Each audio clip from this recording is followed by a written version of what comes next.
Hey Donald, this is Russell with the 460 EFI Guys.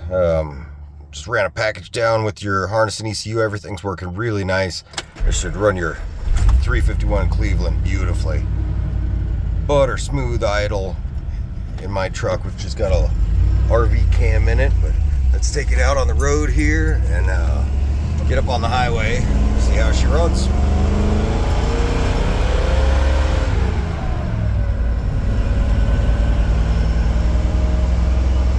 Light bands haven't even turned on yet, but hopefully that'll jump up as we're getting on.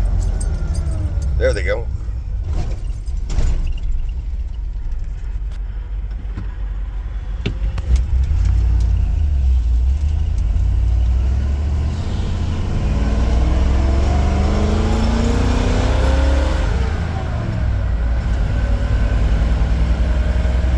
Yeah, air fuel curve's looking pretty good down in the 12s. This one seems to be learning and programming really fast. So we'll do the same thing as the other video and come onto this on-ramp in third gear and kind of lug it for a minute and just stay on it. Handles. Sit.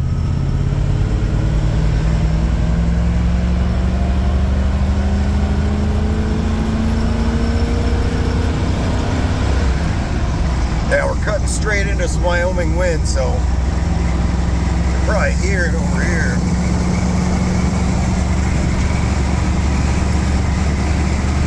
Yeah, really nice air fuel curves. You can see the vacuum. I'm on it.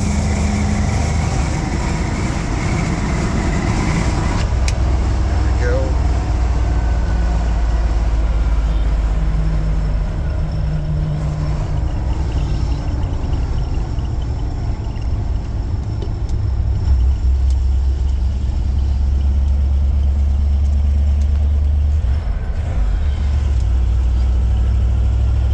Yeah, just kind of lightly on the throttle there, right around stoichiometric.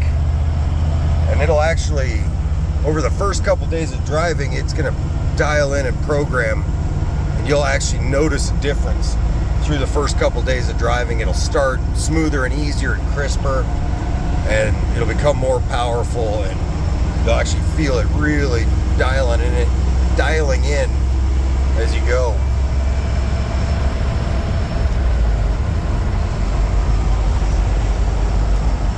Yeah, just barely on the throttle there, coming down the hill.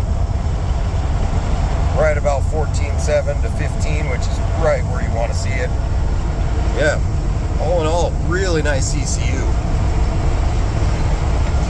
I've got some jumper pigtails in here to run your 351 Cleveland harness on my 460. It's pretty simple to do with the different firing order on the injectors. All in all, real nice. I'll put quite a few more miles on it before I pull it out, loom it, and label it, and get it heading out your way along with the other components.